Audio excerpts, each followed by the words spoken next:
और अब बात बांग्लादेश की, जहां हिंदुओं के खिलाफ वही साजिश हो रही है जो 78 साल पहले अविभाजित भारत में हिंदुओं के साथ हुई थी। इस साजिश का नाम है डायरेक्ट एक्शन डे।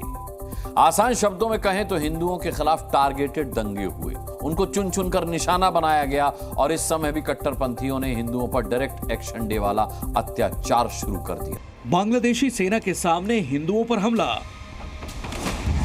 आधी रात में हजारों कट्टरपंथियों की नारेबाजी, महिलाओं के लिए तालिबानी फरमान और सरेआम विपक्षी नेताओं का टॉर्चर।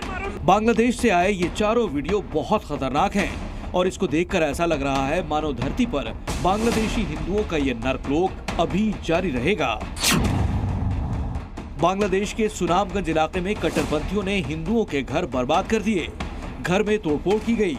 जमीन पर बिखरे ये सामान बांग्लादेश में हिंदुओं पर कट्टरपंथी जल्लादों का जुल्म दिखा रहे हैं। घर के अंदर का सारा सामान तोड़ दिया गया है। इस्लामिक आतंकवादियों की भीड़ हिंदुओं को खुलेआम मार काट रही है। शहर शहर अल्पसंख्यकों का कत्लेआम हो रहा है। बांग्लादेश इस्लामिक कट्टरपंथियों के देश में तब्दील हो रहा है। कट्टरपंथियों ने सुनामगंज के बड़ा बाजार में हिंदू गांवों पर हमला किया, घरों में तोड़फोड़ की और महिलाओं के साथ अत्याचार किए।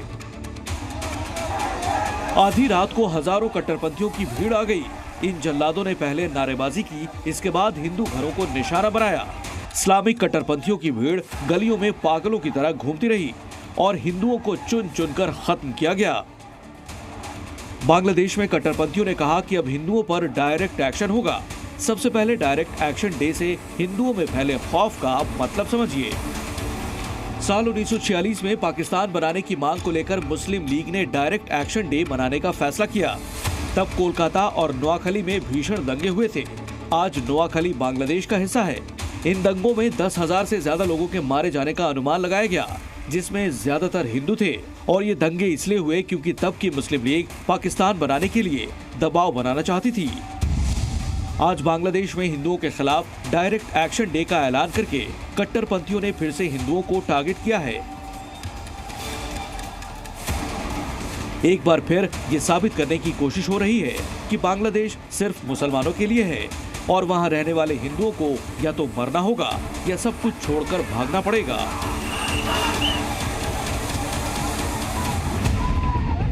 बांग्लादेश के सिलहट द्वारा में भी बीती रात कट्टरपंथियों की भीड़ ने हिंदू घरों और दुकानों को निशाना बनाया। जिहादियों ने हिंसा के साथ हिंदुओं के खिलाफ नारेबाजी भी की और धमकी देकर उन्हें डराने की कोशिश की गई। अफसोस है कि बांग्लादेश की सेना ने इन इस्लामिक जल्लादों को रोकने की कोशिश तक नहीं की। कुरान के अपमान का आरोप लगाकर एक आदमी को पीट पीट कर अधमरा कर दिया गया। सिलहट में इसी बहाने से तोड़फोड़ भी हुई, लेकिन यूनुस की सेना हाथ पर हाथ धरे बैठी रही। अगली तस्वीर और भी ज्यादा डरावनी है। कट्टरपंथी जमात के लोग जगह जगह माइक लेकर घूम रहे हैं और इस्लामिक कट्टरपंथियों ने महिलाओं के लिए तालिबानी फरमान जारी किया है। अब बांग्लादेश में महिलाओं के बाजार जाने पर बैन लगाया जा रहा है। कट्टरपंथी माइक लेकर खुलेआम बाजार में इसका ऐलान कर रहे हैं। महिलाओं को धमकाकर कहा जा रहा है कि अगर वो बाजार आई तो ठीक नहीं होगा। जमात इस्लामी के नेता जगह जगह घूमकर अपना काला कानून लोगों को मानने के लिए मजबूर कर रहे हैं। हिफाजत इस्लाम नाम के संगठन ने महिलाओं के बाजार जाने पर पाबंदी लगाई है। ये सब इसलिए हो रहा है क्योंकि बांग्लादेश में मोहम्मद यूनुस की सरकार ने कट्टरपंथियों को खुली छूट दे रखी है। बांग्लादेश से आई आखिरी तस्वीर और भी ज्यादा दर्दनाक है। सिर्फ हिंदू ही नहीं बल्कि शेख हसीना की पार्टी अवामी लीग से जुड़े मुस्लिमों को भी टॉर्चर किया जा रहा है।